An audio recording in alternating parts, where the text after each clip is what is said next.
नमस्कार दोस्तों, आप सभी का मैं स्वागत करता हूं इस चैनल में। इसका नाम है डिस्कशन विद मनोज और जैसा कि आप सभी देख सकते हो मैं आपके लिए असिस्टेंट सब इंस्पेक्टर स्टेनो है ना की वैकेंसी लेकर के आया हूं और इसे हर राज्य का व्यक्ति भर सकता है। हालांकि ये वैकेंसी बिहार की है ना। बिहार पुलिस अवर सेवा आयोग आप सामने देख सकते हैं। तो टोटल जो वैकेंसी है वो 305 वैकेंसी है। अगर आप इसको भरने के इच्छुक हैं तो देखिए ये फॉर्म जो है ये 17 दिसंबर है ना 17 जो ये ओपन हुआ है ना। ओपनिंग डेट जो है इसकी वो 17 दिसंबर 2024 से ये ओपन है। ठीक है ना। और इसकी लास्ट डेट है साहब वो नए साल में है, जनवरी में, और वो भी 17 तारीख है 01/2025। ठीक है ना। टोटल जो वैकेंसीज है, ठीक है, वो 305 है। और क्योंकि आप सबको पता है कि जो 35% आरक्षण मिलता है महिलाओं को, तो अगर आप इस 305 का टोटल 35% निकालेंगे, है ना, मतलब इसका 35% सीट्स रिजर्व्ड फॉर वुमेन, तो वो अप्रॉक्स आ जाता है 106 आता है, लेकिन 102 इनके लिए सेफ रखी गई है, ध्यान रखिएगा। मतलब इसका 35% निकालोगे तो 106 पॉइंट समथिंग कुछ आएगा। ठीक है ना। पर कुछ टेक्निक मतलब कुछ उनके रेशियोज की वजह से ये 106 नहीं है, 102 हो पाया है। ठीक है ना। इसका ध्यान रखेंगे विशेष, जो मैंने अभी आपको ये बता दिया। देखिए मैं आगे बढ़ूं उससे पहले आपको एक बात बता दूं, स्टेनो या स्टेनोग्राफी होती क्या है। देखिए स्टेनो का मतलब इसमें क्या है ना, अब आपकी टाइपिंग भी देखते हैं। स्टेनो का मतलब समझो आप, देखो स्टेनो का मतलब ये है, जैसे मान लीजिए कहीं पर भाषण चल रहा है, बहुत सारा भाषण चल रहा है, और आपको बिठा दिया गया है कि भैया उस भाषण को जल्दी से जल्दी लिखिए। ठीक है ना। अब ध्यान सुनिए, भाषण में वो इंसान बहुत कुछ बोल रहा होता है, मतलब अब लगा हुआ है, कोई नेता है, अब लगातार बोलता जा रहा है, बोलता जा रहा है, बोलता जा रहा है। क्या आप जल्दी जल्दी वो सारी कुछ चीजें उसी भाषा में अगर वो इंग्लिश में बोल रहा तो क्या इंग्लिश के एग्जैक्ट वर्ड टू वर्ड लिख पाओगे? दिक्कत हो जाएगी, कुछ ना कुछ अपन मिस कर जाएंगे, है ना। ये मिस ना करने के लिए एक तरीका बनाया गया जिसे कहते हैं स्टेनोग्राफी। स्टेनोग्राफी का मतलब क्या होता है कि जो इंसान अगर सामने वाला जो भाषण दे रहा है, जिस भी लैंग्वेज में दे रहा हो, हिंदी में दे रहा हो, इंग्लिश में दे रहा हो, फ्रेंच में दे रहा हो, है ना, स्पेनिश बोल रहा हो, चाइनीज बोल रहा हो, रशियन बोल रहा हो, है ना, कुछ भी बोल रहा हो, उसे फर्क नहीं पड़ता। आप उसके शब्द को वर्ड टू वर्ड ना लिख करके उस शब्द का सिंबल जो कि डिफाइन किया गया हो कहीं पर, है ना, उसको लिखना शुरू कर दीजिए। इसकी बाकायदा ट्रेनिंग होती है। ऐसा नहीं होता कि हम अपने मन से कोई भी सिंबल बना लेंगे, है ना। ये तय होता है। जैसे मान लीजिए कोई हिंदी का भाषण दे रहा है, किसी ने बोला कमल, तो अब आपको पूरा कमल लिखने की जरूरत नहीं कि कमल, फिर वो आगे बोलता जाएगा, फिर बोल देगा अध्यापक, तो आप अध्यापक पूरा लिख रहे हैं, नहीं। इन सब के लिए कोड होता है ना। इन लेटर का, जैसे हिंदी के लेटर का कोड बन जाता है कि भाई किसी को ये सिंबल से बुलाओगे, तो क्या है ना, ये ट्रेनिंग होती है, इसको थोड़ा सीखना पड़ता है। समझ गए होंगे आप मेरी बात, है ना। कहने का मतलब वर्ड ना लिख करके उस वर्ड का सिंबल लिख दिया जाए, तो क्या ये जल्दी नहीं हो जाएगा? अब मान लो कि अब देखो, आप कभी भी देखना स्टेनो में आपसे बोलेंगे कि स्पीड देखते हो आप कितनी ज्यादा बोलते हैं वहां पे लिखने के लिए, कि 80 वर्ड्स पर मिनट, कहीं कहीं तो 100 वर्ड्स पर मिनट की स्टेनोग्राफी आपकी होनी चाहिए। अरे भैया, 100 वर्ड्स, 1 मिनट में 100 शब्द कैसे लिखोगे? 100 शब्द नहीं, 100 सिंबल जरूर लिख सकता हूं मैं, है ना। तो कहीं बड़े एग्जाम्स में, बहुत ज्यादा कठिन एग्जाम में 100 मांगते हैं, है ना, कहीं कहीं पर इसे 80 मांगते हैं, है ना। इसमें आपके जो है मैं बता दूंगा अभी कितनी स्पीड है, अभी परेशान मत होइए। जो एसएससी वगैरह में लेते हैं वो 80 वर्ड्स पर मिनट की स्पीड होती है।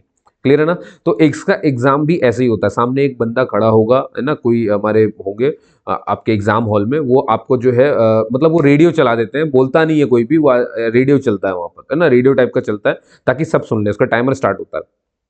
आपको अब लेट से 10 मिनट ही ज्यादातर दिए जाते हैं इसके लिए, तो 10 मिनट दे दिए। अब आप ध्यान सुनना, 10 मिनट दिए, 1 मिनट में आपकी स्पीड कितनी होनी चाहिए?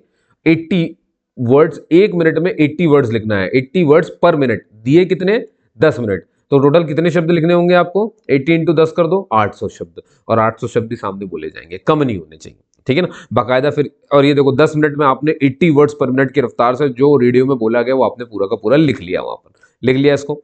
अब इसको क्या करेंगे आपको कि आपको 20 मिनट देंगे, है ना, कि इसको आप पहले तो अच्छे से देख लो कि आपने क्या क्या लिखा है ना। आपको खुद के ट्रांसलेट के लिए दे देंगे, और इसके बाद आपको फिर कंप्यूटर बिठा देंगे, और कंप्यूटर पे आपको 30 वर्ड्स की पर मिनट के हिसाब से, अब देखो यहाँ पे 30 आ गया क्योंकि अब आपको टाइपिंग करनी है ना। और अब आपको सिंबल नहीं लिखने हैं टाइपिंग पे, जो अभी आप लिख करके आए हो ना सिंबल के रूप में, अब उस सिंबल को आपको कन्वर्ट कर देना है वापस से वर्ड्स में। बात समझ में आ गई? और टाइपिंग जब करते हैं तो 80 वर्ड्स की स्पीड से आप नहीं टाइप कर पाओगे कभी भी। आप टाइप कर सकते हो मैक्सिमम मैक्सिमम 30, कुछ लोग 40 कर लेते हैं, कुछ 50 कर लेते हैं, 80 नहीं हो सकता। समझ गया ना, ये ध्यान रखना, टाइपिंग के लिए नहीं होता, लेकिन हाथ से सिंबल लिखने के लिए स्पीड 80 या 100 हो सकती है। जब आप हाथ से वर्ड्स को सिंबल में लिख रहे हैं, इसे स्टेनोग्राफी कहते हैं, है ना, और फिर उसको वापस से जब आप टाइप करने जा रहे हैं तो वो टाइपिंग में हो जाएगा। इसी तरीके की चीज़ें यहाँ पर भी आपको देखने को मिलेगी, है ना। ये वही भर्ती है, स्टेनो असिस्टेंट सब इंस्पेक्टर। क्या मैं आपको समझा पाया? बहुत बढ़िया, ठीक है ना। अब देखिए, क्योंकि मैं एक बात बता दूं, अदर स्टेट वाले भी इसे भर सकते हैं, कोई मनाही नहीं है, सब भर सकते हैं। अदर स्टेट वालों में चाहे वो मेल हो, है ना, अदर स्टेट के जो कैंडिडेट हैं, ठीक है ना, कोई भी कास्ट के हो, है ना, कोई भी कास्ट को कुछ फर्क नहीं पड़ता, कितने भी आप पिछड़ा वर्ग हो, अत्यंत पिछड़ा वर्ग हो, कोई भी हो आप, है ना, उससे कोई लेना देना नहीं। और चाहे महिला ही क्यों ना हो आप, या पुरुष ही क्यों ना हो, उन सभी के लिए एक ही फीस निर्धारित हुई है, वो है 700 रुपये, ठीक है ना। और 700 रुपये और किसके लिए है? जो बिहार के मूल निवासी अत्यंत पिछड़ा वर्ग, है ना, आर्थिक रूप से पिछड़ा वर्ग, है ना, ये इनके पुरुष, है ना, इनमें पुरुष, ध्यान रखना, पिछड़ा वर्ग इन्हें सिर्फ पुरुषों के लिए भी ये 700 रुपये ही है, ठीक है ना। लेकिन जो जाति मैंने आपसे कही है ना, मतलब ध्यान से देख लो, मूल निवासी जो भी हैं इनके, और वो मेल हैं, तो उनको 700 रुपये देने हैं। लेकिन वही जो मैंने आपसे कहा कि बिहार के जो मूल निवासी अत्यंत जो हमारे क्या कहना चाहिए, अत्यंत हाँ, ये जो मूल निवासी अत्यंत पिछड़ा वर्ग, आर्थिक रूप से पिछड़ा वर्ग की महिलाओं को, है ना, कि महिलाओं को, मतलब इसी में से अगर आप ये फीमेल ले लोगे तो उनको देना है 400 रुपये, है ना, महिलाओं को ये देना है साहब। आगे समझ, है ना। महिला तो किसी वर्ग की हो, अगर वो बिहार की मूल निवासी है, वो किसी भी वर्ग की हो, महिलाओं मेरी बात ध्यान से लो, किसी भी वर्ग के आप क्यों ना हो लेडीज, आपको सिर्फ 400 रुपये ही देने हैं, ठीक है ना। लेकिन बिहार के मूल निवासी, अत्यंत पिछड़ा वर्ग और इकोनॉमिकली वीकर सेक्शन और जनरल कैटेगरी वाले जितने भी हैं मूल निवासी अगर आप हैं, और अगर आप पुरुष हैं, जितनी भी कैटेगरी मैंने बोली, अगर आप पुरुष हैं तो आपको 700 रुपये देने हैं। क्लियर है ना। हाँ, अब आती है बारी जो अनुसूचित जाति और जो अनुसूचित जनजाति, ये अलग हो जाता है ना मामला। अनुसूचित जाति, अनुसूचित जनजाति, इनको भी सिर्फ यही देना है, लेकिन ये भी मूल निवासी होनी चाहिए। SC ST वाले, इनको भी 400 रुपये ही देना है, ठीक है ना, आप समझ गए होंगे। हिंदी में इसी स्टेनो असिस्टेंट सब इंस्पेक्टर को कहते हैं आशु सहायक अवर निरीक्षक, ठीक है ना, तो उसमें परेशान मत होइएगा। आगे बढ़े यहाँ पर से, बहुत बढ़िया। आप अपनी सैलरी यहाँ पर देख सकते हैं, अगर आप सिलेक्ट हो गए तो लेवल 5 की जो सैलरी है वो ये बन जाएगी आपकी, और यहाँ तक आप जा सकते हैं, ठीक है ना। और सारा फॉर्म जो है वो ऑनलाइन ही रहेगा, तो उसमें कोई वही नहीं है बात, है ना। रिक्तों में आरक्षण, ये सब वही, महिला को कितने परसेंटेज मिला हुआ है, यही सब बताया गया है यहाँ पर। क्या एजुकेशनल क्वालिफिकेशन है, तो ध्यान सुनिए, सिर्फ आप जो है इंटरमीडिएट अगर आप पास हैं तो बढ़िया है ना, 10th 12th आप पास हैं तो अच्छा है, और कुछ नहीं। और दूसरा ये चाहिए कि आपने कम से कम किसी सरकारी मान्यता प्राप्त किसी संस्था से, है ना, सरकारी संस्था से नहीं, इस मान्यता प्राप्त किसी संस्था से आपने अगर कंप्यूटर का डिप्लोमा लिया है, डिप्लोमा जानते हैं ना, जैसे कि DCA होता है ना, डिप्लोमा इन कंप्यूटर एप्लीकेशन, या PGDCA होता है ना। PGDCA तो खैर ग्रेजुएशन के बाद होता है, 12th के बाद या 10th के बाद आप जो कर सकते हैं, है ना, वो होता है DCA। तो अगर आप DCA आपके पास होना चाहिए, साफ लिखा हुआ है इसमें, ठीक है, ध्यान रखिएगा। तो 10th 12th प्लस DCA, इसका विशेष ध्यान रहे, है ना। डेट वगैरह सब आपकी है। अब यहाँ पर आप एज देख सकते हो, जो हमारे अनारक्षित सामान्य कोटि के पुरुष और महिलाएं हैं, उनके लिए मिनिमम एज 18 साल है और मैक्सिमम एज 25 साल है। वहीं पर पिछड़े वर्ग या फिर अत्यंत पिछड़ा वर्ग के पुरुष के लिए 18 ही मिनिमम है, लेकिन 27 मैक्सिमम हो जाएगी। और अत्यंत क्या कहते हैं, पिछड़ा वर्ग और पिछड़ा वर्ग की महिलाओं के लिए मिनिमम 18 है, लेकिन मैक्सिमम 28 साल हो जाएगी, ठीक है ना। और वहीं अनुसूचित जाति जनजाति के पुरुष महिला दोनों के लिए मैक्सिमम 30 साल है। 18 तो सबके लिए ही उतनी रहेगी मिनिमम, तो है ना। और यहाँ पर ये भी बताया गया है कि भाई जो सरकारी सेवक हैं, अगर वो इसे भरना चाहते हैं तो उनके लिए 5 साल की छूट मिलेगी, लेकिन वो तभी मिलेगी जब आपने 3 वर्ष पहले काम कर लिया हो सरकारी महकमे में, तभी। भूतपूर्व सैनिकों के लिए भी 3 साल ही मैक्सिमम छूट मिल सकती है, और जो दिव्यांगजन उनके लिए 10 साल की छूट मिल सकती है, ठीक है ना। लिखित परीक्षा होगी, लिखित परीक्षा में आपको 2 प्रश्न पत्र होंगे, है ना। पहला जो प्रश्न पत्र आएगा उसमें 100 ऑब्जेक्टिव टाइप क्वेश्चन होंगे, और हर क्वेश्चन 1 मार्क का होगा। 100 मतलब समझ गए ना, तो 100 प्रश्न है, 100 अंक का है। लेकिन ये जो पहला प्रश्न पत्र आएगा, ये पूरी तरीके से सामान्य हिंदी का पेपर है आपका, ये है ना। और सामान्य हिंदी में 100 नंबर का पेपर है, 100 नंबर में कम से कम 30 अंक तो आपको लाना अनिवार्य है, नहीं लाए तो आप अयोग्य घोषित हो जाएंगे। मतलब प्रश्न पत्र द्वितीय, तो फिर समझ रहे ना, अब यहीं पर आप रुक गए, आपका मामला ही खत्म हो गया। ठीक है ना। परीक्षा की अवधि जो है रहेगी वो 1.5 घंटे का पेपर रहेगा, ये आपका सामान्य हिंदी का, ठीक है ना। और और ये ध्यान रखना, सामान्य हिंदी के जो भी आप इसमें नंबर लाएंगे ना, इसका मेरिट में, मेधा मतलब होता है मेरिट में, इस अवधारण में नहीं जोड़ा जाएगा, समझ गए ना। मतलब सामान्य प्रश्न पत्र प्रथम के मार्क्स मेरिट में नहीं जोड़े जाएंगे, इसको आपको बस निकाल लेना है। देखो जरा, क्वालिफाइंग है, ये न्यूनतम अंक लिखा हुआ है, 30 अंक तो मिनिमम लाने पड़ेंगे, ये क्वालिफाइंग है, इसमें कितना भी ले आओ मतलब नहीं है, इसको सिर्फ पास करना है, क्योंकि इसका मेरिट से तो कुछ लेना देना नहीं है ना, तो ध्यान रखेंगे इस बात का। फिर आता द्वितीय प्रश्न पत्र, इसमें भी 100 क्वेश्चन है, लेकिन एक क्वेश्चन 2 नंबर का है, इसीलिए इसका पूर्णांक हो जाता है 200। इसमें आएंगी सामान्य ज्ञान और समसामयिक मुद्दों पर इसमें बात होगी। 2 घंटे का ये पेपर रहेगा आपका। गलत उत्तर अगर आपने दिया तो देखो इसमें निगेटिव मार्किंग भी है, ऊपर वाले में निगेटिव मार्किंग नहीं थी, है ना। प्रत्येक गलत उत्तर के लिए 0.2 अंक काटा जाएगा, मेरे ख्याल से ये दोनों के लिए, सॉरी है ना, ये दोनों के लिए ही है, तो गलत उत्तर मत चुनिएगा भैया, ठीक है।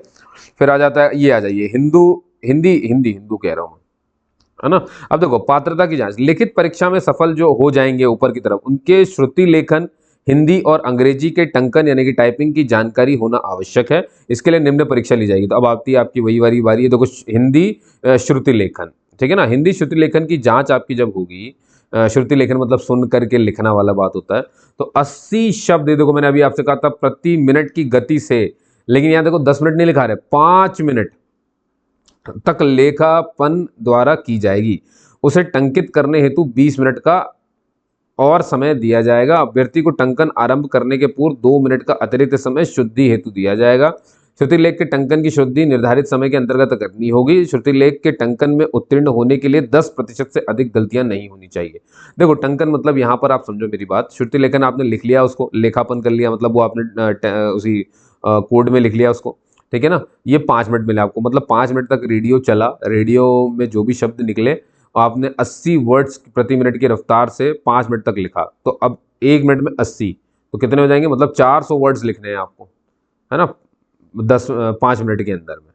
और यही होगा ना स्पीड, इतनी तो इतनी लिखोगे। फिर इसके बाद आपको 20 मिनट मिल रहे हैं इसको टाइप कर डालने के, है ना, तो समझते हो गए आप। टंकित करने हेतु 20 मिनट का और समय दिया जाएगा, समझ गया। अच्छा, इसमें एरर जो है मतलब गलती जो है 10% से ऊपर नहीं होनी चाहिए, इसका ध्यान रखेंगे आप, तो इसकी प्रैक्टिस कर लेंगे। फिर टंकन की जांच कैसे करेंगे, देखो जरा, अभ्यर्थी को हिंदी एवं अंग्रेजी में न्यूनतम 30, अब देखो यहाँ पर टाइपिंग आ गई, समझ गया ना। देखो अब यहाँ लिखा ना 30 वर्ड्स पर मिनट, तो ये आप समझ रहे हो कि ये आप टाइपिंग की बात हो रही है कि गति से 300 शब्दों को 10-10 मिनट में कंप्यूटर और पर टंकित करना होगा, टाइप करना होगा, समझ गए ना। हिंदी का अलग 10 मिनट, अंग्रेजी का अलग 10 मिनट, ठीक है ना, 300 शब्दों को। इसमें उत्तीर्ण होने के लिए हिंदी टाइपिंग में 5% से अधिक और अंग्रेजी में 10% से अधिक गलतियां नहीं होनी चाहिए। मतलब हिंदी में 5% तक की गलती चल जाएगी, उसके ऊपर की नहीं चलेगी, और अंग्रेजी में 10% तक की चल जाएगी, उसके ऊपर नहीं चलेगी। अगर ऐसा हो गया तो भैया फिर आपको फेल कर दिया जाएगा। फिर कंप्यूटर के नॉलेज की आपकी जांच होगी, जिसमें MS ऑफिस या वर्ड, एक्सेल, पावर पॉइंट के बारे में पूछते हैं, इंटरनेट के व्यवहार के बारे में पूछेंगे, है ना, ये सब आपको निकाल लेना है भैया, ठीक है ना। और बस ठीक है, फिर ये हो गया, है ना। अब ये देखो जरा, कितने अंतिम मेधा सूची जो बनेगी, मतलब एंड या लास्ट जो मेरिट लिस्ट बनेगी, उसमें जो SC है, ST है ना, और जो महिलाएं हैं जितनी भी वुमेन जो हो गई है ना, और सभी कोटि के जितने भी दिव्यांगजन हैं, उन सब के लिए इनने यहाँ पर न्यूनतम अंक भी बताया हुआ है, कितना, 32% अंक इनके लिए हो गया। पिछड़ा वर्ग और के अभ्यर्थियों के लिए 36.5% होना चाहिए। अत्यंत पिछड़ा वर्ग के लिए जो है वो 34%, और सामान्य वर्ग के लिए न्यूनतम इतना, मतलब इतना लेकर के आना पड़ेगा आपको, ये ध्यान से सुनना है, दूसरे पेपर की बात हो रही है, ठीक है ना। और ये सीट देख सकते हो आप किसके लिए कितना है, ये पुरुषों के लिए लिखा हुआ है कुल रिक्तियां, और फिर ये पुरुषों के लिए है, और पुरुषों में अलग अलग ही जो अपनी कैटेगरी होती है वो आप यहाँ पर देख सकते हैं, ठीक है ना।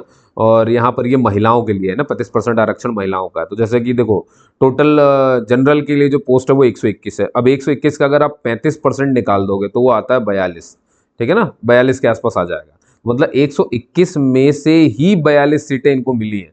तो आपको ध्यान ये रखना है कि 121 में से पहले 42 माइनस कर लो, तो फिर पुरुषों के लिए जो बचेगा वो है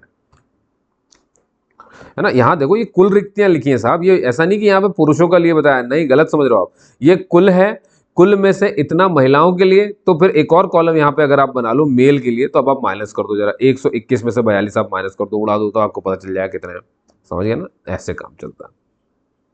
उम्मीद करता हूँ समझ में आ गया होगा। ऐसे 37 का 35% निकालोगे 13 आ जाएगा, 6 का 35% निकालोगे 2 आ जाएगा, 59 का इतना तो ये आ जाएगा, इसका ये आ जाएगा, इसका ये आ जाएगा, समझिए। और इसको माइनस करो इसमें से, टोटल में से, तो लड़कों की पोस्ट निकल करके आ जाएगी।